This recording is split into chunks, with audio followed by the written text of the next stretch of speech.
So I recently bought a maxpeedingrods eBay Turbo, which should have come with a 5 psi actuator, but they shipped it with it'd be almost a bar to open this one.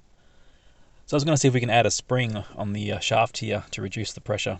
So first we'll take some measurements to see what pressure the wastegate actuator opens at, and then we'll compare with the spring fitted.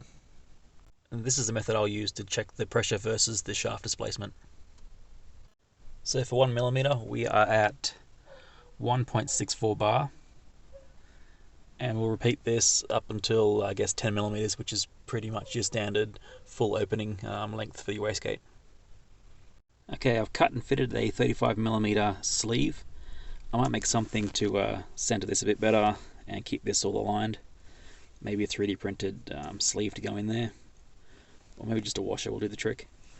So that's set now for the right preload, and we'll go and take our pressure measurements again. So here's the results. The thing with springs are the more you compress them, the more force they apply, and likewise as they decompress, the less force they apply.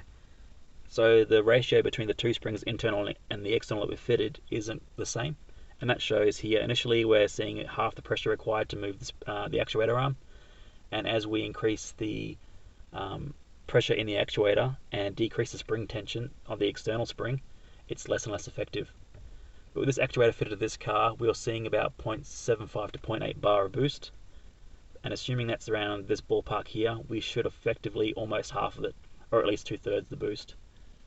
If we were to add maybe 2 springs of less tension and compress them twice as much, would that work? I'm not sure. But at least this proves we can reduce the spring pressure and the boost pressure of a stock actuator.